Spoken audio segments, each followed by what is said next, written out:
So imagine a country where the biggest economic obstacle isn't, a massive foreign superpower. Or like a sudden collapse in global supply chains. Right, exactly. It's actually their own internal paperwork. Right. You'd assume a major industrialized nation facing aggressive economic threats from the outside would be hyper-optimizing its own systems just to survive. You would think so, yeah. But what happens when the call is coming from inside the house? Today, we're doing a deep dive into a really fascinating stack of sources outlining the current economic reality for Canada in 2026. And it is a pretty stark reality. It really is. We're exploring this trap that Canada's most productive sectors, Yeah. so resources, advanced manufacturing, tech, are currently caught in. They're basically being squeezed between a ruthlessly pragmatic new trade playbook out of Washington and the grinding bureaucratic machinery of Ottawa. Yeah, and the global backdrop here is absolutely vital. The sources place us in an economic landscape where the old, comfortable rules of, 1990s and 2000s free trade have completely evaporated. Same gone. Entirely over. It's been replaced by a system of state capitalism and security-aligned trade. So, to understand Canada's domestic crisis, we first have to understand the massive external shock hitting its borders, because Washington's posture has fundamentally changed. Before we dive into the mechanics of that Washington shock, I do want to make a quick note on the material itself for you listening. The sources we're pulling from today contain some highly politically charged terminology. Oh, definitely. Yeah, you'll hear phrases referring to green ideologues or progressive activists, references to the Trump administration strategies, and some pretty harsh criticisms of the public sector. We want to be explicitly clear today. We aren't taking any political sides. Right. Our job is simply to impartially report and unpack the arguments exactly as they are laid out in the original source material. Exactly. We're just here to map out the economic chessboard so you can understand the moves being made. And, well, the most aggressive move on that board right now is coming from the United States. Our sources point heavily to something called the Miran Doctrine. Okay, let's unpack this. What is that? So this stems from a 2024 paper by Stephen Miran, who later became the chair of the Council of Economic Advisors, and it forms the entire framework for the current U.S. administration's trade strategy. It's pretty intense, right? Very. It is crucial to understand that this is not chaotic populism. It's a highly rigorous, structured strategy that treats tariffs as vital instruments of national security. And the explicit goal is compelling American reindustrialization. The sudden aggressive need to force manufacturing back to the U.S. using tariffs, it feels like a major pivot. The sources trace this justification back to a concept called the Triffin dilemma. I want to spend a minute here because this really explains the why behind the tariffs. Yeah, the Triffin dilemma essentially identifies the curse of holding the global reserve currency. Because the U.S. dollar is the world's reserve currency, there is this massive, unyielding global demand for it. Right, because if, say, a country in Asia wants to buy oil from the Middle East, they generally have to use U.S. dollars. Exactly. This creates what economists call inelastic demand for U.S. assets. Everyone needs dollars, all the time. But that constant global demand chronically overvalues the U.S. dollar by roughly 15 to 25%. So it's like holding a VIP lifetime membership to a club. But wait, actually, let me use a different analogy. Yeah. Think of it like holding tickets to the only major concert in town. Because everyone globally needs those tickets to conduct their own trade, the price of the tickets skyrockets. That's a great way to put it. That sounds fantastic if you're holding the tickets, but it's a nightmare if you're an American factory trying to sell affordable goods overseas. Your goods are priced in a currency that is artificially expensive, making your exports wildly uncompetitive. Right. And the Miran Doctrine argues this exorbitant privilege of the reserve currency has effectively hollowed out the American manufacturing base over the last few decades. It makes foreign imports artificially cheap and U.S. exports prohibitively expensive. So Washington is using tariffs to forcefully correct that structural imbalance. Yes, they are manually leveling the playing field. And the immediate casualty of this strategy is the North American Trade Pact, the USMCA. The sources describe it as having entered a zombie phase. A zombie phase, meaning the agreement still technically exists on paper, but the actual free trade guarantees are completely gone.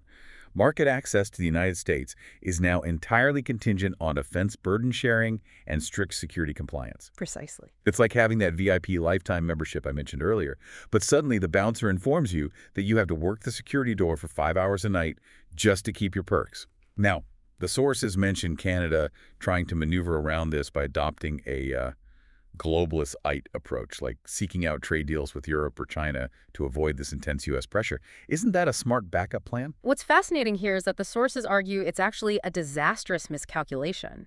Under the Miran Doctrine, the U.S. isn't tolerating geopolitical hedging. So neutrality isn't an option. Not at all. If Canada attempts that kind of neutrality, Washington won't view them as a savvy middle power.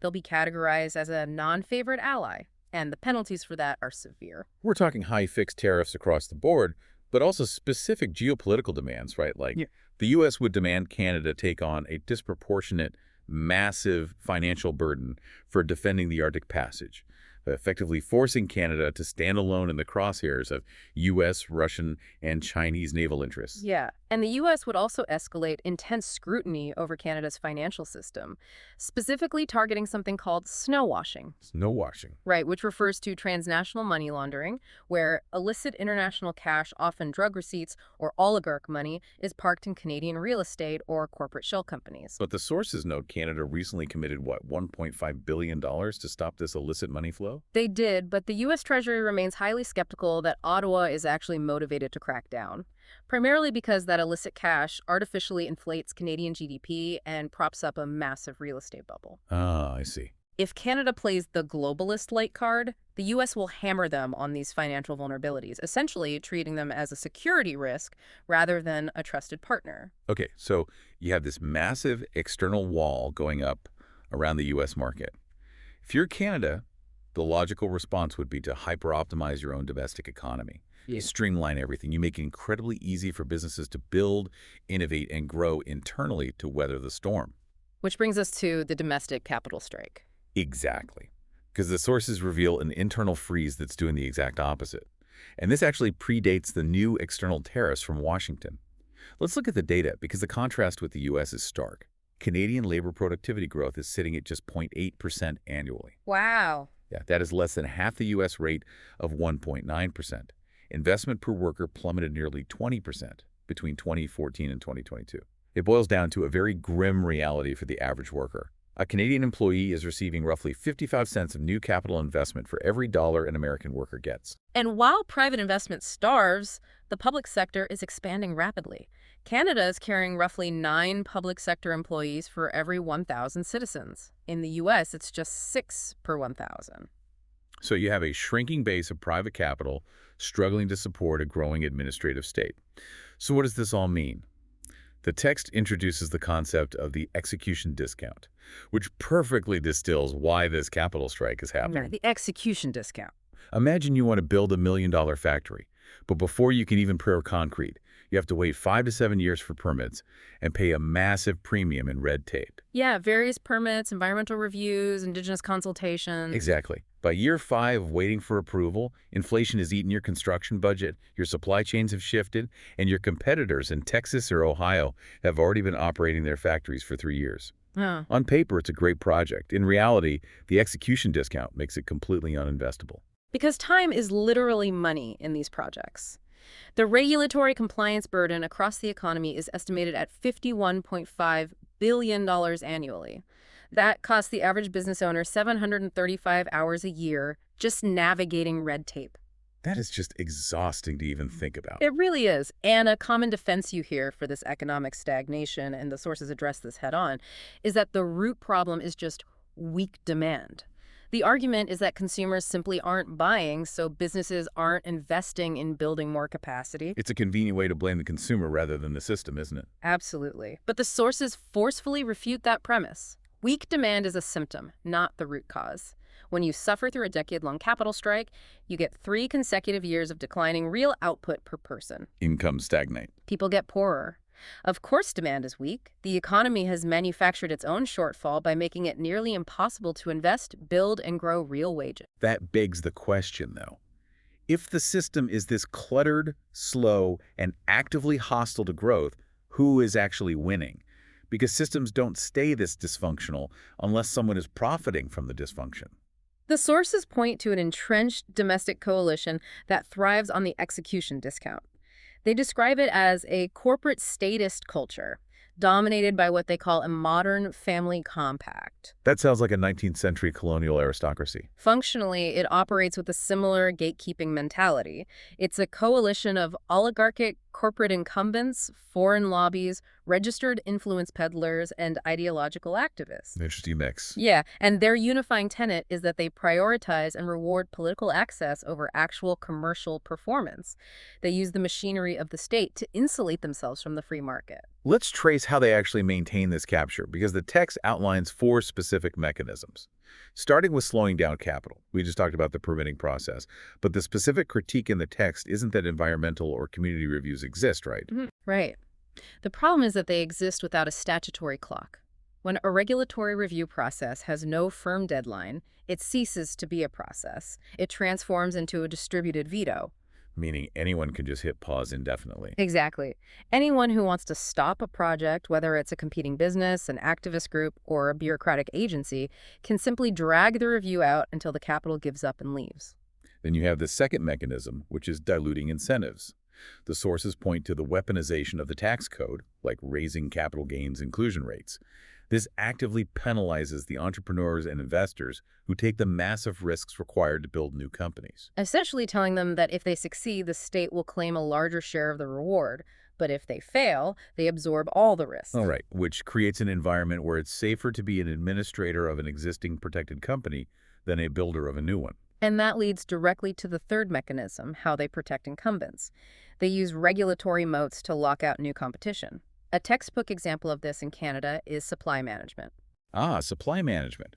This is the system used in dairy, poultry, and egg production, right? Yes, it's a system of state-sanctioned quotas and massive tariffs that block foreign imports and strictly limit domestic production. It guarantees high, stable profits for the incumbent farmers who own the quotas, but it artificially inflates the cost of food for every consumer in the country and locks out any new, innovative agricultural competitors. Exactly. And the final mechanism of capture the text identifies is rewarding access, which they call the subsidy matching reflex. Okay, this is the practice of giving out massive, multi-billion-dollar public subsidies to a few favored, well-connected firms. The sources specifically cite $16.3 billion given to Volkswagen and $18.6 billion to Stellantis for battery plants. Massive numbers. But wait, I have to play devil's advocate here for a second. If the United States is pumping hundreds of billions of dollars into the Inflation Reduction Act, and China is heavily subsidizing their entire EV supply chain, doesn't Canada have to match those subsidies to survive? Isn't unilateral disarmament basically suicide? It's the most common political justification, absolutely. But the sources calmly dismantle the math behind it. The reality comes down to scale and fiscal capacity. Canada has roughly 1/10 the fiscal capacity of the United States. Oh, wow. You cannot win a subsidy war against a treasury 10 times your size. You will simply bankrupt your own tax base trying to keep up. Because you're matching their spending dollar for dollar, but you have a fraction of the tax revenue to draw from. Precisely. What this corporate status model does is socialize massive financial risks onto everyday taxpayers, while privatizing the gains to a few favored, well-lobbied multinational firms. The sources argue the answer isn't to play a billionaire's game when you don't have the budget for it. The answer is to change the battlefield entirely. Which means competing on grounds where you possess a structural advantage that doesn't require matching U.S. spending. Exactly. So if Canada can't outspend the United States, what structural advantages can it unlock without spending a dime or asking for a foreign signature? Here's where it gets really interesting. And honestly, it's the most shocking data point from the IMF regarding Canada's interprovincial trade barriers. Yeah, this is perhaps the ultimate example of self-inflicted economic harm. The IMF estimates that the bureaucratic friction of moving goods, services, and labor between Canadian provinces functions as a 9.5% internal tariff. Let that sink in. A 9.5% tax to do business inside your own borders. By slicing the country up into 10 protected, distinct regulatory zones, the provincial governments have artificially fragmented the entire national market. Think about the granular reality of this. A trucking company hauling goods from Ontario to British Columbia might have to comply with different tire size regulations, different weight limits, and different safety certifications simply by crossing an invisible provincial line. That's absurd. Or a specialized nurse certified in Alberta might face a labyrinth of recertification delays to practice in Nova Scotia. A construction firm has to navigate entirely different building codes and labor standards depending on the province. It is wild to think that a Canadian builder trying to expand nationally often faces their biggest, most expensive obstacle from another Canadian provincial government rather than a foreign competitor. It's purely protectionism, designed to shield local incumbents from domestic competition. If we connect this to the bigger picture, the opportunity cost of this fragmentation is massive. The sources project that simply eliminating these internal barriers, effectively implementing an internal free trade agreement, would add roughly 7% to Canada's real GDP. 7%. That is a generational economic boom simply achieved by getting out of their own way. And the failure to clear these barriers has dire consequences. Without a highly productive, integrated domestic market, the sources predict severe brain drain. Talent naturally follows opportunity and capital. Right, so top STEM graduates, high-level white-collar professionals, they'll just migrate south to the U.S., where the friction is lower and their skills are compensated at a much higher premium. Exactly. The text warns this threatens to physically hollow out the central business districts in Canada's major cities. Wow. And furthermore, to survive the geopolitical crossfire of the Miran Doctrine, the sources note that Canada's Big Five banks might have to proactively ring-fence their U.S. operations. Meaning they legally and operationally separate their American banking divisions from their Canadian headquarters. Yes. To appease U.S. Treasury regulators who are terrified of adversarial financial infiltration, Canadian banks operating in the U.S. will likely have to proactively cut off accounts linked to red bloc nations, insulating their U.S. profits from whatever decisions are being made in Ottawa. Okay, so we've seen the corporate status model failing on multiple fronts. It bleeds talent, it blocks capital, it fragments the market. So what is the alternative that clears the field? The sources outline a competing framework called the demand-driven culture. Right. And crucially, this is not a libertarian fantasy with no state. Yeah, they're not saying abolish the government and let corporate anarchy rule. In a global economy defined by 50% tariffs and state capitalism, the text says arguing for zero government involvement is not a serious interlocutor. Instead, it describes a guided state, a government that fiercely enforces competition law, rigorously protects property rights, maintains national security, and then gets out of the way. Let organic customer demand dictate who succeeds. So what are the specific fixes? First, a strict statutory permitting clock. The hard rule becomes one project, one review, 12 months. You put a definitive stopwatch on the bureaucracy. So no more distributed veto. Exactly. Second, tax neutrality. Stop using the tax code to herd capital into politically favored industries and lower the capital gains barriers. Third, the immediate dismantling of those internal provincial tariffs. And fourth, they mention phasing out equalization payments, right? Yes. Just to define that quickly, equalization payments are the federal system in Canada where tax revenue is redistributed from wealthier provinces to poorer ones to ensure relatively equal public services. Right. The text argues that phasing the system out forces provincial governments to actually focus on driving their own industrial productivity. They can no longer artificially bloat their public sectors while relying on federal subsidies generated by other provinces. They have to build. This raises an important question, though. How does Canada gain leverage against the U.S.? Because asking nicely or quoting old trade treaties is clearly not working. The only language Washington currently respects is raw economic weight. Canada's true geopolitical power lies in its physical, tangible assets, its massive energy grid, its abundance of critical minerals, and its potential manufacturing capacity. Things a reindustrializing America desperately needs. Right, but that leverage has to be built. And you can't build it if your own regulatory apparatus stops shovels from hitting the dirt. Exactly. You arrive at the negotiating table in Washington with empty hands if you spend your limited fiscal capacity playing a corporate subsidy matching game you cannot mathematically win. So wrapping this all up for you, Yeah. the safety net is gone. That 16-year buffer of guaranteed North American trade is gone. The annual post-USMCA reviews now punish weakness on a 12-month cadence. Canada is faced with a stark choice. Outbuild the Americans by clearing the field, or try to outcommittee them and watch the capital strike continue.